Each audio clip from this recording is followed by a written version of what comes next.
So this next project I'm doing is to try and restore this axe, because I found it at a thrift store and it's in a really bad condition because it's all rusted and doesn't have a handle. But I can change that.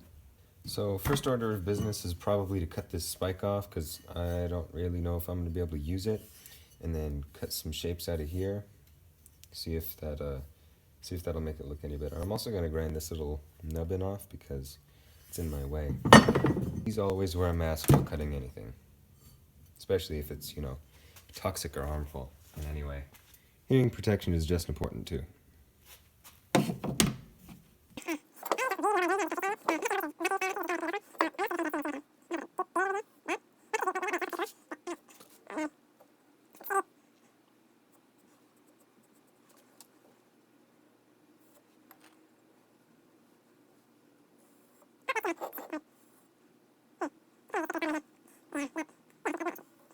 Nope, I'm sticking to the bottom one. Dude, screw this, it's too hard.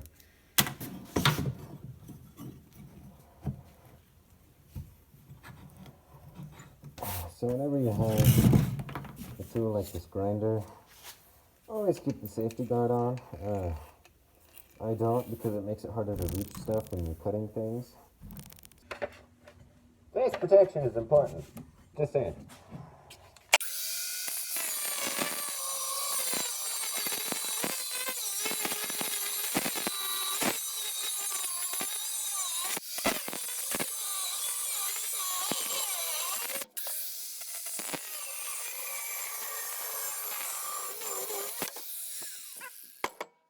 Got it.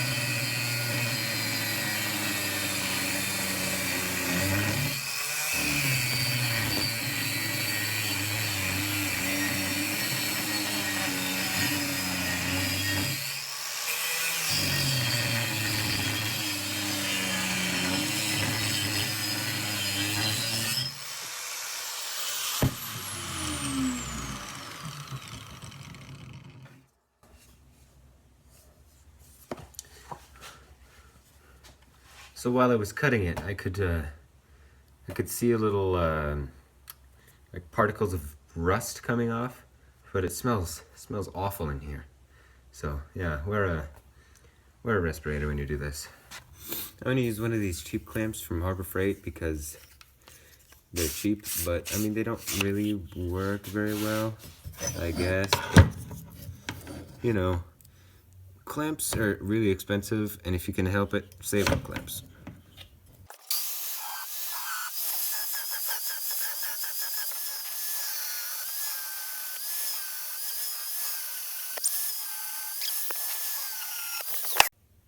So I was trying to set up the camera for the axe head, but look what I just found on my vise protector.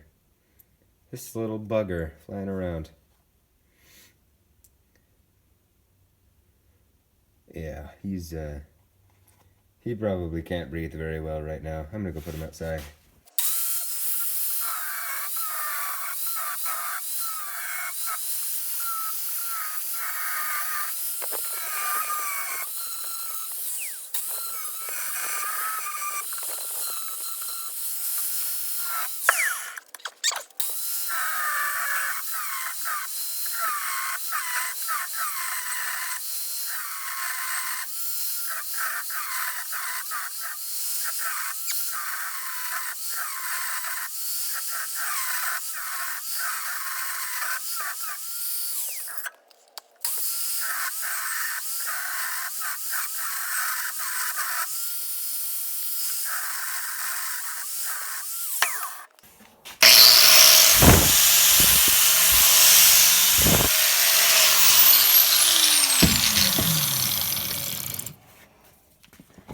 That's why you keep the safety guard on your grinders at all times.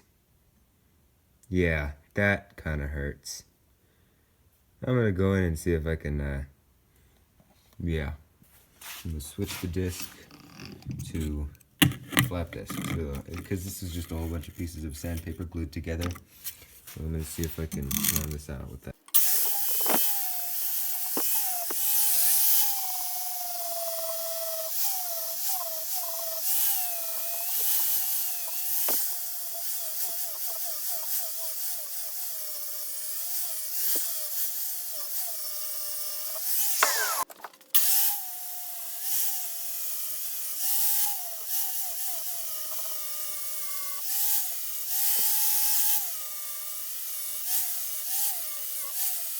One thing to look out for when you're doing axes is these little tiny little cracks in here, because these are the way axes are made is they start out with one solid piece and then they fold it around, so they fold it around this way so that they can get this eyelet hole without having to punch it through, and then they draw it out and make the blade. But you have to make a huge forge weld between this point and the tip. So oftentimes this tiny little crack will appear where the weld didn't make it where the weld wasn't very strong. So if you're getting oh, it's hot. If you're getting an axe at a thrift shop, make sure that it doesn't have that.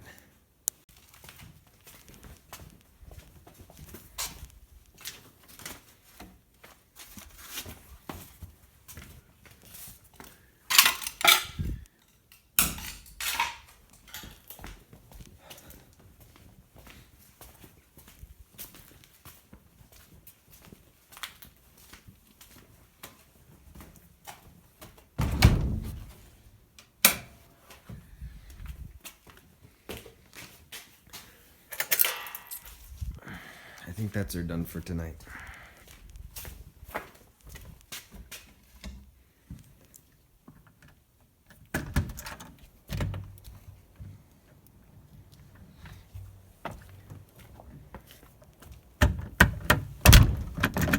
Okay.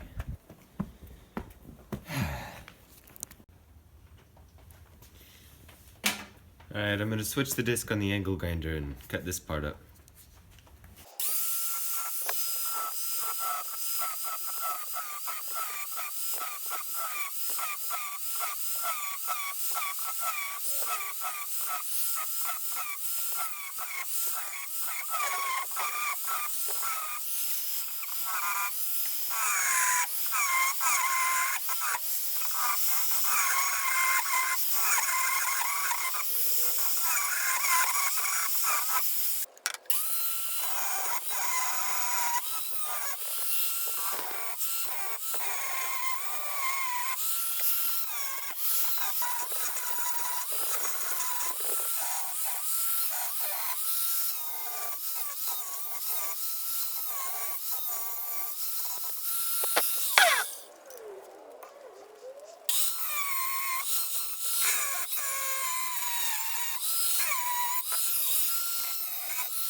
I'm not exactly happy with the way this this radius turned out.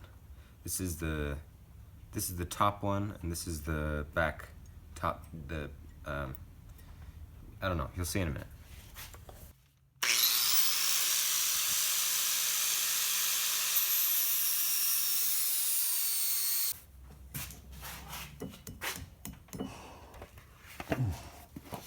That worked pretty well. So I got this new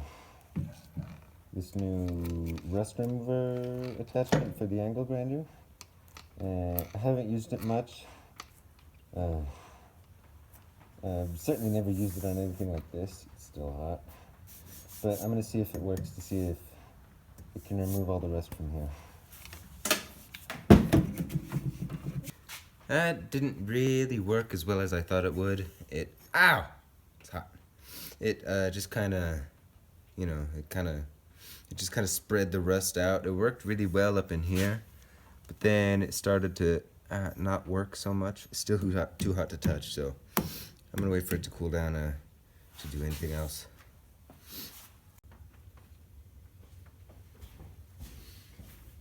So, my apron has a big old gash in it. And the way I fixed the last hole was I just riveted another piece of leather on top of it. And it looks pretty trashy, but it worked. So what I'm gonna do is I'm gonna punch a whole bunch of holes around it. Actually, probably only 3 on each side, and then just rivet another piece on top of it. Will this piece fit? It will. I got my testicles caught in one of these ones. I was trying to cut through like 1/8 inch aluminum or something like that. It was on my table, so I pressed down really hard on it and crushed my balls in it. It really hurt. Be aware of your testicles, kids. Wait, no, that's not right. Okay, so my leather working tools consist of this hole punch, this rivet gun, and these rivets. Oh shit, I just realized something. Bollocks! So, for this next step, you need, or I need, a whole bunch of these little fender washers so that the rivet can poke through the leather, poke through the other leather, and then stick through the washer so that it has something to grab onto. But I only have 2, so I marked out these 5 circles, I guess, using the washer, and then center punched a whole bunch of holes so that the center punch leaves a little mark where the drill needs to drill. And if you don't use a center punch, the drill is going to wander all over the place, and it's not going to work very well. So what I did is I drilled these out with the drill press, and now I'm going to cut them out with some tin snips. And hopefully this stuff will be thin enough to where I can do that easily. So I've punched holes both in the little piece that's going over it and the apron itself. So now all that's left to do is take these aluminum rivets. So what I'm going to do is put this through here. Oh, hey, stop that. Put this through the apron. You see, now I have this little thing poking through, and I put a washer over it. Oh, come on! Oh, you suck! Oh! Holes aren't wide enough. So I patched up the apron, and I riveted pieces behind the hole. The hole is still there. There's just another piece. It's just this piece in front of it. And I could have sworn that I pressed record when I started to rivet these in, but I went to go back to check the footage, and guess what? So, yeah. Alright, back to the axe. Next step is I'm going to clean off the axe head with the flat disc instead of this thing, because it didn't seem to work to remove rust very well.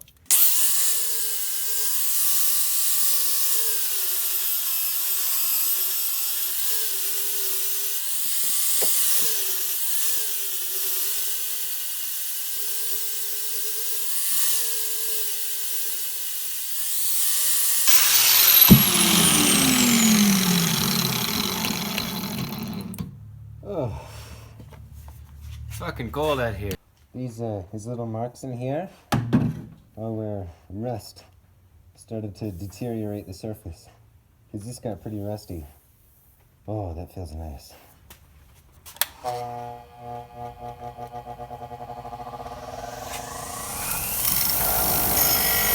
Because I can't figure out a way to try and make these swirly marks to go away, I think it's just me and sandpaper for this one.